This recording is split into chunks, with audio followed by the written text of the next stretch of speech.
যাদের মনে মনে হচ্ছে ইসলাম মিটে যাবে তারা শুনে যান, আল্লাহ তাআলা রাসূল সাল্লাল্লাহু আলাইহি সাল্লাম হাদিস বর্ণনা করেছেন, কিয়ামতের পূর্বে খোরাসান থেকে একটা দল বের হবে।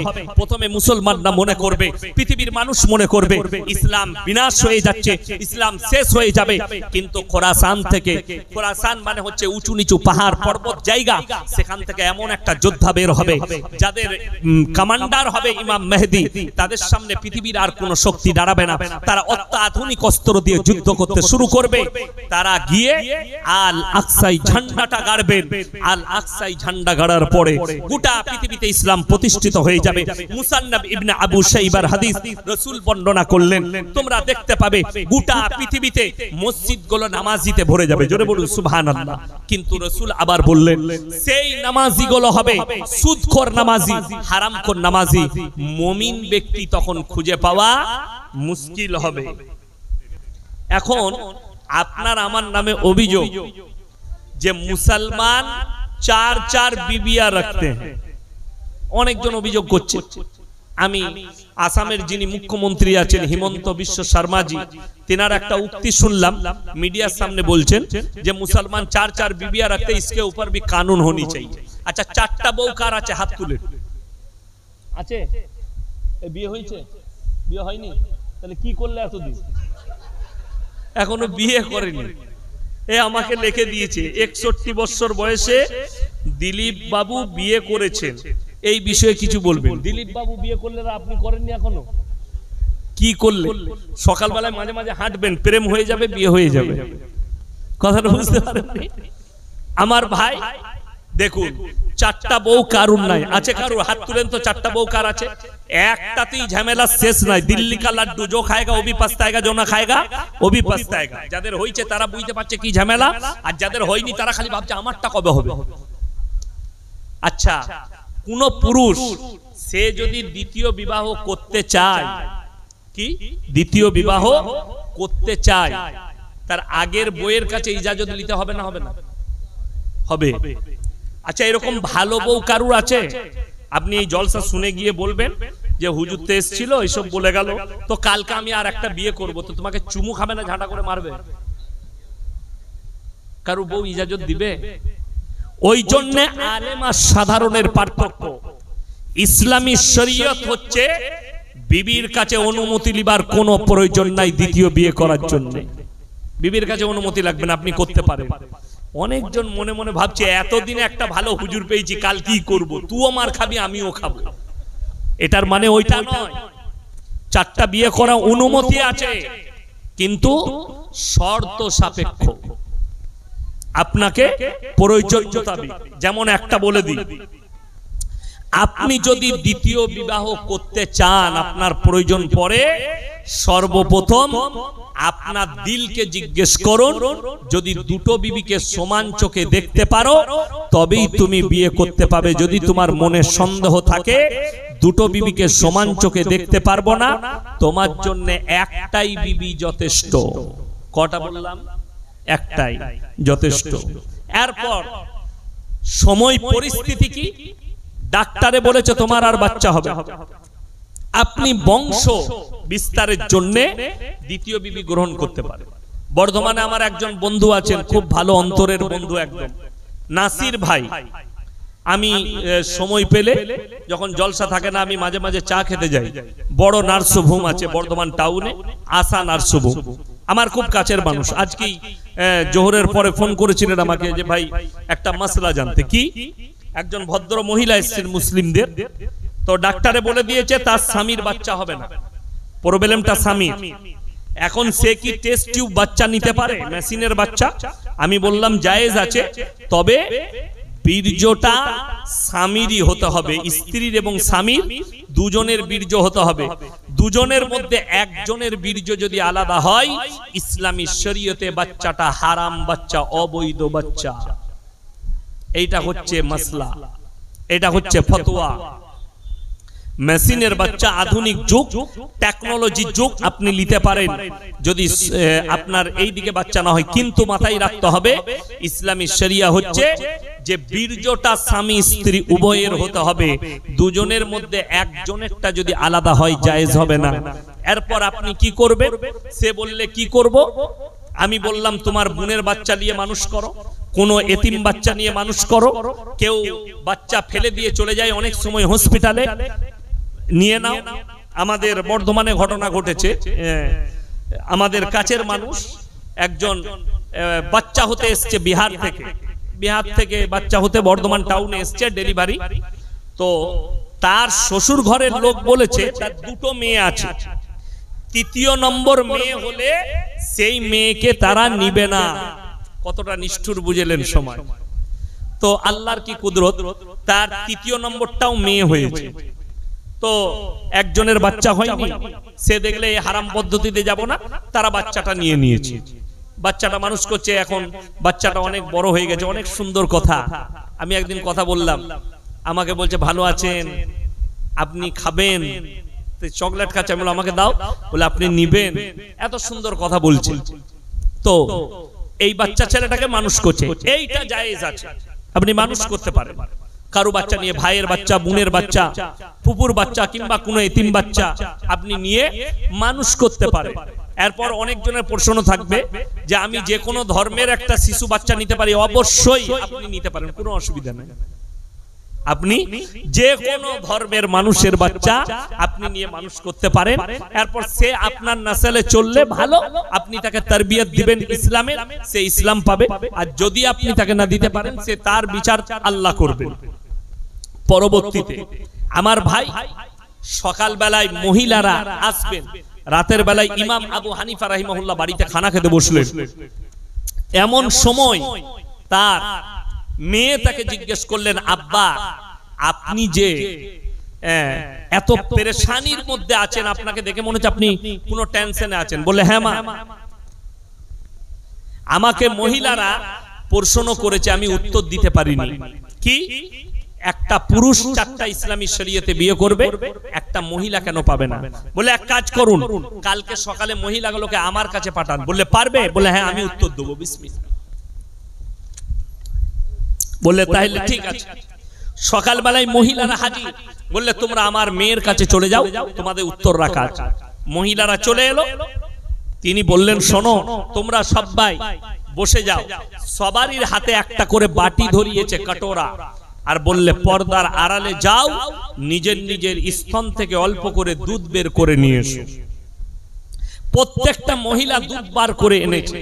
সেই যুগটা কিন্তু টেকনোলজির যুগ ছিল না, সায়েন্সের যুগ ছিল না। দুধগুলোকে একটা ডিব্বার মধ্যে ঢেলে দিলেন, সব দুধ মিক্স হয়ে গেল। এরপরে ইমাম আবু হানিফা রাহিমাহুল্লাহর মেয়ে বললে শোনো, এই দুধগুলো তোমরা নিজের নিজের দুধ বেচে বার করে নাও। তারা বললে তুমি একটা পাগল মহিলা, তুমি পাগল হয়ে গেছো, দুধগুলো মিক্স হয়েছে, এটা আর বার করা যাবে না। তখন তিনি উত্তর দিলেন, আমি পাগল নয়, পাগল তো তোমরা হয়ে গেছো। শুনে রেখে দাও, পাগল আমি নয়।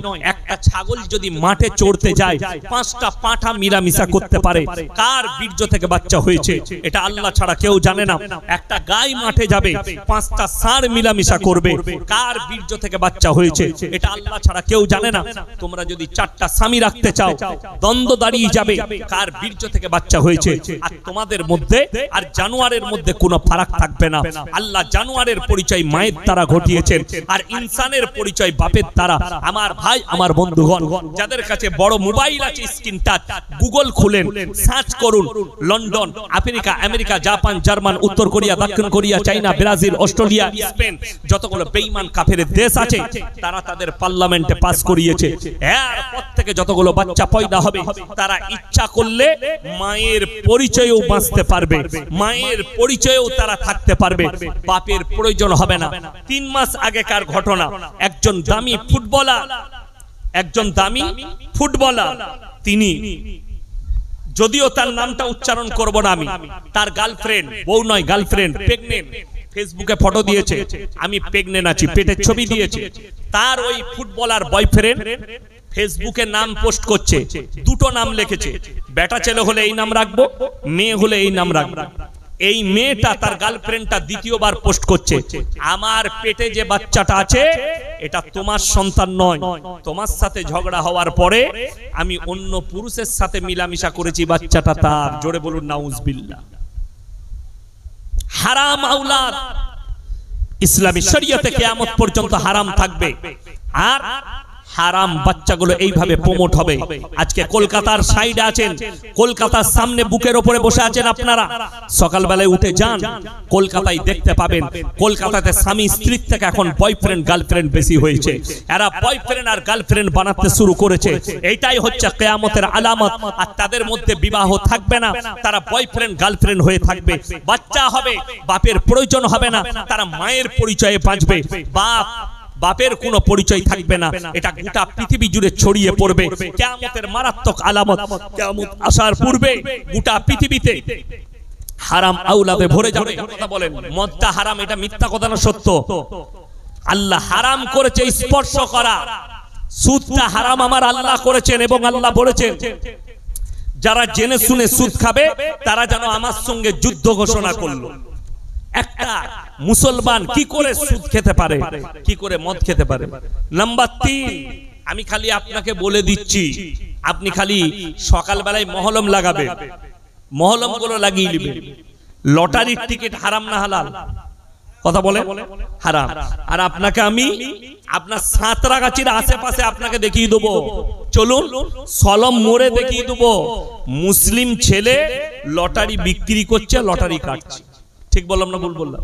চলুন আপনি রানীহাটিতে, চলুন আপনি অঙ্কুরহাটিতে, আপনাকে দেখিয়ে দেব।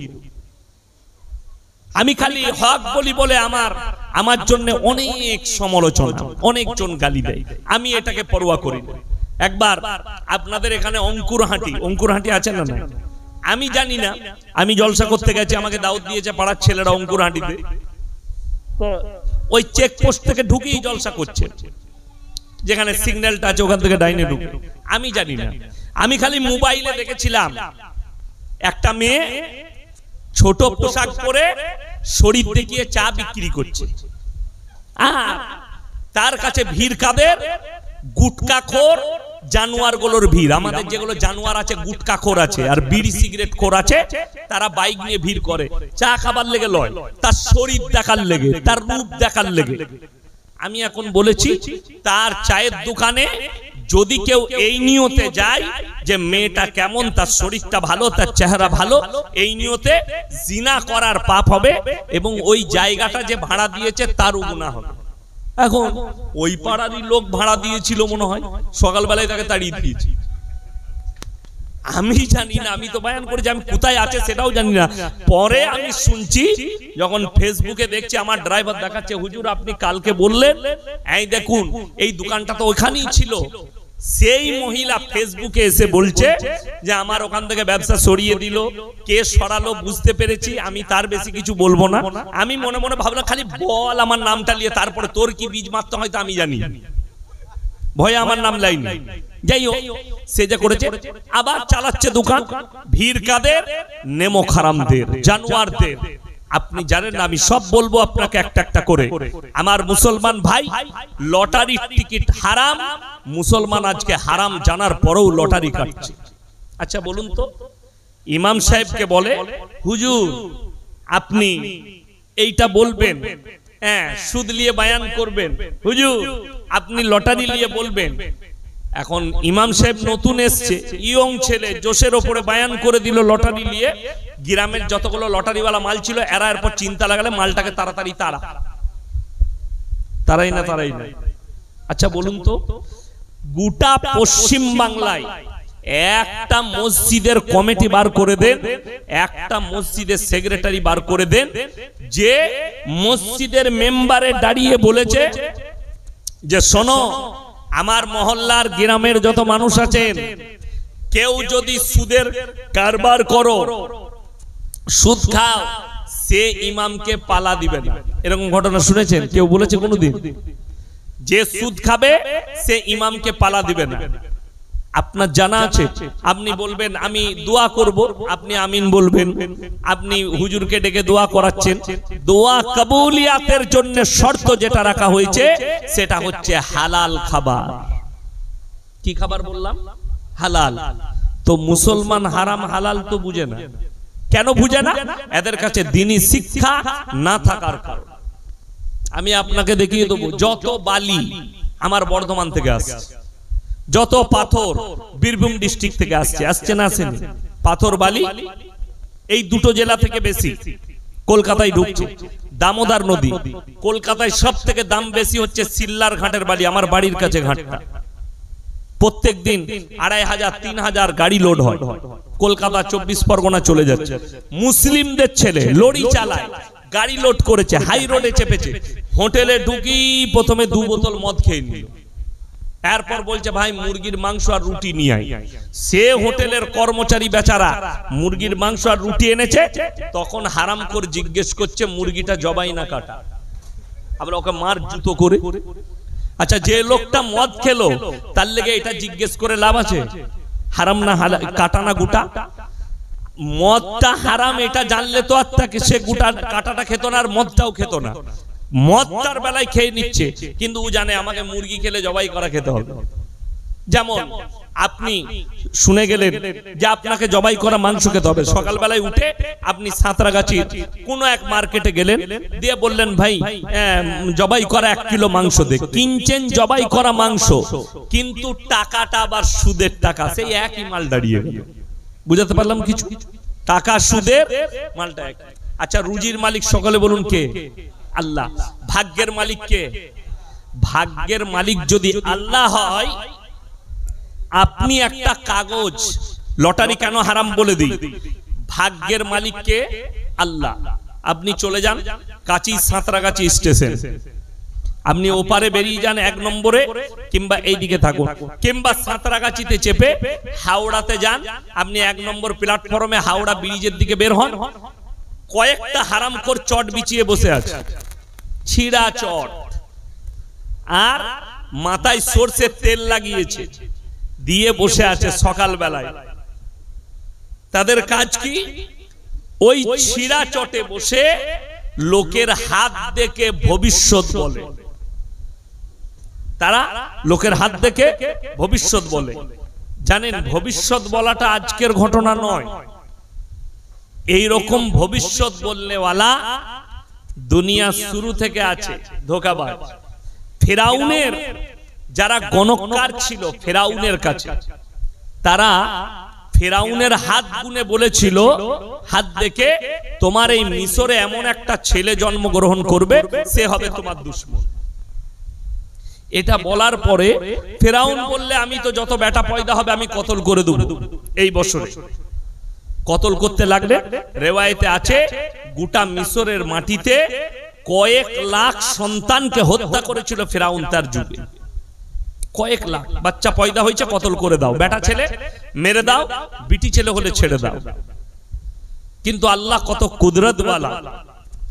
মুসা নবী, তিনি যে তিনার মায়ের পাটে ছিলেন, পেটে দেখে মনে হয়নি যে তিনি গর্ভবতী। জোরে বলুন সুবহানাল্লাহ।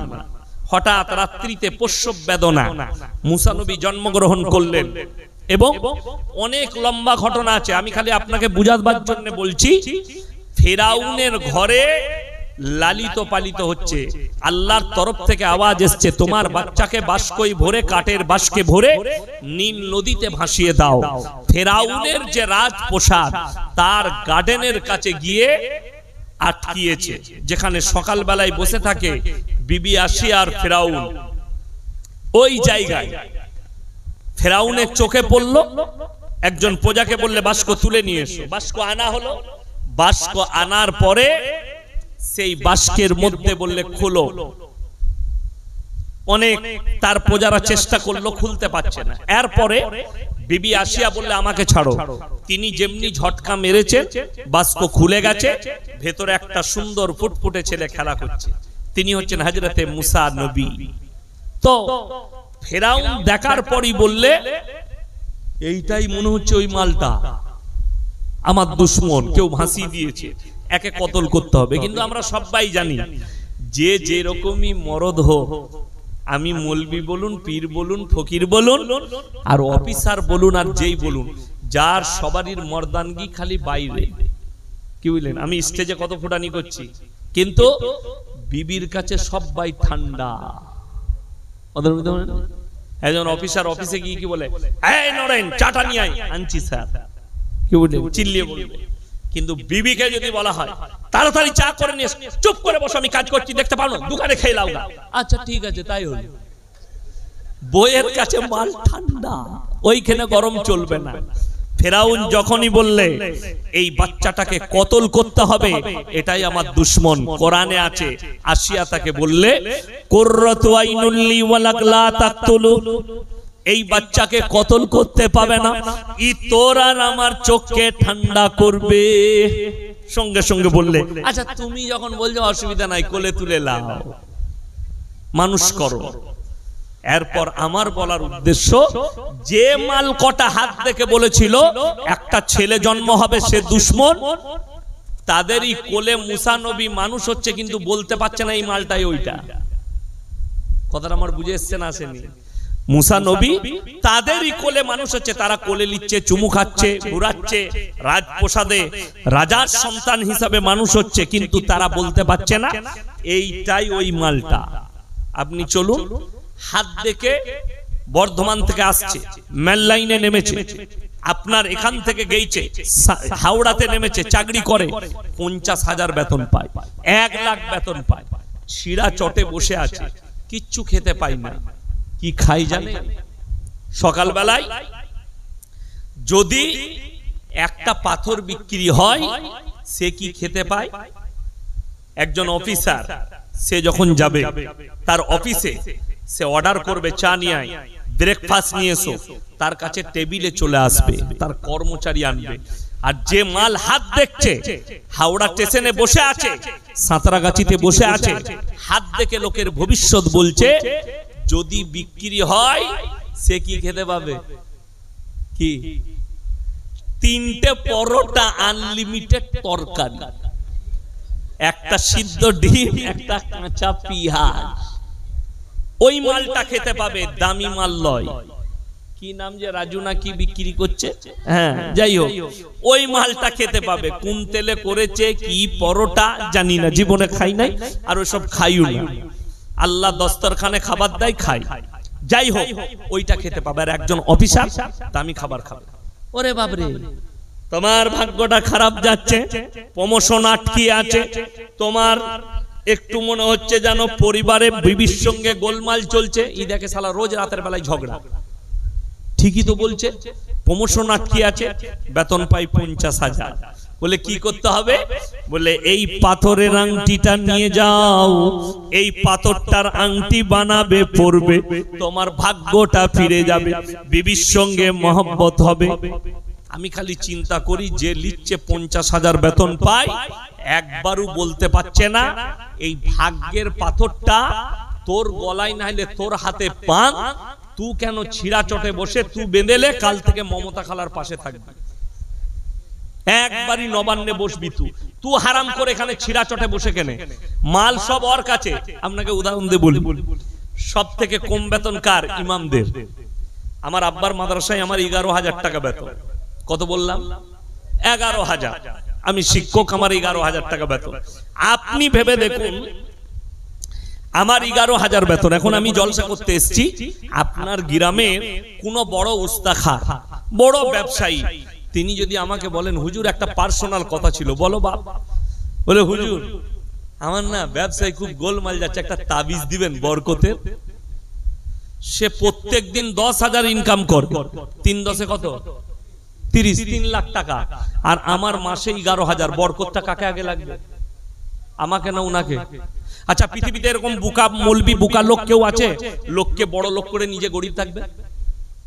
কথাটা বুঝেন? হ্যাঁ, বলছে আমাকে হুজুর বরকতের তাবিজ দাও। ইমামের বেতন 6,000 আর বরকতের তাবিজ যে নিচ্ছে তার ইনকাম 50,000 মাসে। ভেবে দেখুন কার সমাজ বরবাদ হলো। আমার মতো 100টা মৌলবি ধরা পড়বে, সমাজকে ধোঁকা দিয়েছো, প্রতারণা করেছো, প্রবঞ্চনা করেছো। শুধু তাই নয়, বড় কষ্ট হচ্ছে। অনেকজন মনে মনে করছেন হুজুর তাহলে কি বরকত পাওয়া যাবে না? বরকত কিন্তু তাবিজে পাবেন না, শর্ত হচ্ছে আপনাকে 5 ওয়াক্তের নামাজি হতে হবে। রাসূল সাল্লাল্লাহু আলাইহি সাল্লামের হাদিস, যারা 5 ওয়াক্তের নামাজি হবে মৃত্যুকাল পর্যন্ত আল্লাহ তাদের রুজিতে কোনোদিন কমি দিবেন না। জোরে বলুন সুবহানাল্লাহ। আপনি নামাজি হন। 2 নম্বর, যারা আল্লাহর রাস্তায় দ্বীনের পথে থাকবে আল্লাহ মৃত্যুকাল পর্যন্ত তাদেরকে ইজ্জতের রুজি দান করবেন। জোরে বলুন সুবহানাল্লাহ। আপনি কই দ্বীনের পথে? রাসূলের হাদিস, আপনি নামাজি, আপনি দিনদার, আপনার ব্যবসায় বরকত চাইছেন, তাহলে আপনাকে একটা আমল করতে হবে। কি? প্রত্যেকদিন এশার নামাজের পরে বাড়িতে সূরা ওয়াকিয়াত তেলাওয়াত করুন। রাসূলের হাদিস আছে, যারা সূরা ওয়াকিয়াত তেলাওয়াত করবে আল্লাহ তাদের মালেতে বরকত দেবেন। জোরে বলুন সুবহানাল্লাহ। আপনার বালা মুসিবত যাচ্ছে, আপনি দোয়া ইউনুসটা পড়ুন, প্রত্যেক দিন 40 বার করে পড়ুন। ফজরের পরে দোয়া ইউনুস রাত্রে পড়ুন, বালা মুসিবতকে আল্লাহ তাআলা দূর করবেন। কিন্তু দুঃখের বিষয়, আপনি নামাজ পড়বেন না, রোজা রাখবেন না, আমল করবেন না, আপনি হুজুরের তাবিজে বরকত নেবেন, হুজুরের তাবিজে বালা মুসিবত দূর করবেন। অনেকজন বাচ্চা হচ্ছে না, অসুবিধা নেই, আপনি পানি দম করে পান করেন, কোরআন হাদিসের দোয়া করুন, আল্লাহর কাছে দোয়া করুন। কিন্তু অনেক হারামখোর আছে, বলছে বাচ্চা না হলে আমার কাছে এসো, আমার তাবিজে ছেলে হয়। খোঁজ নিয়ে দেখুন সে হারামখোরের একটা বেটা নেই, আর সে লোককে বলছে আমার তাবিজে বেটা ছেলে হয়। আমাকে অনেকজন মনে মনে ভাবে এটা পীর বিরোধী বলবে। আমি পীর বিরোধী নয়, আমি সিস্টেম বিরোধী। আমি সিস্টেম বিরোধী। আপনি আমার গাড়িতে চেপে চলুন, আমার মাদ্রাসায় এসি লাগানো আছে, মেহমানখানায় আপনাকে রাখবো, সকাল বেলায় উঠে গাড়ি করে নিয়ে যাব, মাজারে বসে তাবিজ লিখছে। হারামখোর জুম্মার নামাজটাও পড়ে না। কালকে শুক্রবার আছে না? নাই, জুম্মা আছে। আপনি চলুন, হারামখোর জুম্মাটা পর্যন্ত পড়ে, 5 ওয়াক্ত তো পড়েই না, অথচ লোকটাকে মুমিন ভেবে, লোকটাকে পীর ভেবে তার কাছে মানুষ যাচ্ছে, নিজের আকীদাকে নষ্ট করছে। এটা তো পীর নয়। পীর হচ্ছে বয়োজ্যেষ্ঠ মানুষ, আল্লাহওয়ালা লোক, একে পীর বলা হয়, বয়োজ্যেষ্ঠকে। আপনার পীর তো সবথেকে বড় পীর হচ্ছে বাবা আর মা। তার কতটা শ্রদ্ধা করলেন, তার সঙ্গে কি ব্যবহার করলেন, তার সঙ্গে কতটা ভালো ব্যবহার করছেন, খারাপ ব্যবহার, এইটা আপনার উপরে ম্যাটার করে। আমার মুসলমান ভাই, আমার বলার উদ্দেশ্য, রুজির মালিক সকলে বলুন কে? আল্লাহ। যাদের মনে হয় যে আল্লাহ কি করে রুজির মালিক হবে, তাদেরকে অনুরোধ করে বলছি, একবার খালি গঙ্গার ধারে কিনারায় গিয়ে ভেবে দেখুন, এই গঙ্গা একা ঢুকেনি সমুদ্রে, গঙ্গা কতজনকে নিয়েছে শুনে নেন। অজয় নদী কাটুয়ার কাছে মিক্স হয়েছে এর সাথে। কোথায়? এই গঙ্গার সঙ্গে অজয় নদী ঢুকেছে, এর সঙ্গে মুন্ডেশ্বরী, দ্বারকেশ্বর, দামোদর, সব রূপনারায়ণ, সবাইকে একসাথে নিয়ে দরিয়ায় গিয়ে ঢুকছে। একবার দীঘায় গিয়ে সমুদ্রের কিনারায় দাঁড়িয়ে খালি ভাবুন, সমুদ্রের তলে একটা তিমি মাছ 24 ঘন্টায় 100 কুইন্টাল খাবার খায়, তাকে রুজি কে দান করে? 3 ভাগ প্রাণী পানির তলে, 1 ভাগ স্থলে, এদের সকলের রুজি কে মাপেন, কে দান করেন? সকালবেলায় ফজরের নামাজ পড়ে বাড়িতে একবার না হলে চায়ের দোকানে বসে গাছের দিকে তাকিয়ে দেখবেন, একটা পাখি, তাকে চিন্তা করতে হয় না ইনকাম করব কি, কেন? তার চিন্তা তার রুজি তার আল্লাহ দিবেন। তার চিন্তা যে আমাকে ইনকাম করতে হবে না। আল্লাহ তাআলা মানুষকে কি করেছেন? সবথেকে শ্রেষ্ঠ মাখলুক করেছেন, যার কারণে আপনার আয়ত্তে সবকিছু করেছে। একটা হাতি, তার ওজন কয়েক টন, কিন্তু তাকে সে উঠা বসা করে, যদি পোষ মানানো হয় একটা মালিকের কথাই 1 কুইন্টাল একটা মানুষ, সে তাকে বলে ওঠ, উঠে পড়ে, বস, বসে যায়। আপনি দেখতে পাবেন এখনো বাংলাদেশের ইরশাদ, নাম শুনেছেন না শুনেননি? বাংলাদেশের ইরশাদ একটা ডাব্বার ভেতরে বাঘ আর ছাগলকে পানি পান করিয়েছে। এই ওটা আমার ছাগল, ছবি না, একসাথে পানি খা। বাঘ ঠান্ডা, একসাথে পানি খেয়েছে। একটা সাপুরে সে নিজের বাঁশির তারা সাপটাকে লাচ করাই, সাপটাকে কামড়াই না, যেহেতু জানে এটা আমার মালিক, এ আমাকে খাবার দেয়। একটা কুকুর আপনার পোষ মানে, আপনার কথা শুনবে, আপনার কথা মতো চলবে, আপনার গোলামি করবে। আল্লাহ ওই জন্য শ্রেষ্ঠ মখলুক করেছেন। আপনাকে আমাকে সকাল বেলায় হালাল রুজির সন্ধান করতে হবে। কোরআনে আছে 17 পারা শেষ পৃষ্ঠায়, একবারই শেষ পৃষ্ঠাতে আছে, ইয়া আইয়ুহাল্লাযীনা আমানুর কাউ ওয়াসজুদু ওয়াবুদু রাব্বাকুম ওয়াফআলুল খায়রা লাআল্লাকুম তুফলিহুন। তোমরা আমার কাছে রুকু করো, সিজদা করো, আমি আল্লাহ তোমাদেরকে কামিয়াবির রাস্তা দেখিয়ে দেবো। জোরে বলুন সুবহানাল্লাহ। পানি আছে এখানে, পানি। আমার ভাই, আমার বন্ধুগণ, এরপরে বলি 5 ওয়াক্তের নামাজ পড়া ফরজ না ফরজ নয়? কথা বলেন, ফরজ। আমি চ্যালেঞ্জ ছুড়ে বললাম, এই পুরো থানাতে, পুরো পশ্চিম বাংলায় 100টা মুসলমানের মধ্যে 80টা বেনামাজি আছে। ঠিক বললাম না ভুল বললাম? 80টা বেনামাজি। আলহামদুলিল্লাহ। নামাজি আমাদের দেশে নামাজি দেখতে পাওয়া যায় 2 দিন আর 1 মাস। কটা দিন বললাম? 2 দিন, শবে বরাত, শবে কদর আর রমজান মাস। এই কটা দিন, এই শবে বরাতের দিনে গোটা হাওড়া জেলা, মিটিয়া বুরুজ, খিদিরপুর, 24 পরগনা, মেদিনীপুর, সারা রাত আমি হাই রোডে আসি তো দেখতে পাই কারা গুটকা খোরগুলো ছুটে বেড়াচ্ছে বাইক নিয়ে। আর সরকার বলে দেয় আজকের রাতে অলিগুলো খালি ছুটে বেড়াবে, এদিকে ধরেই না, পুলিশ দিকে বলে দেয়। এরা ইবাদত করবে, কি জানি কি ইবাদত, গুটকা খায়, চায়ের দোকানে ছুটে বেড়ায় সারা রাত।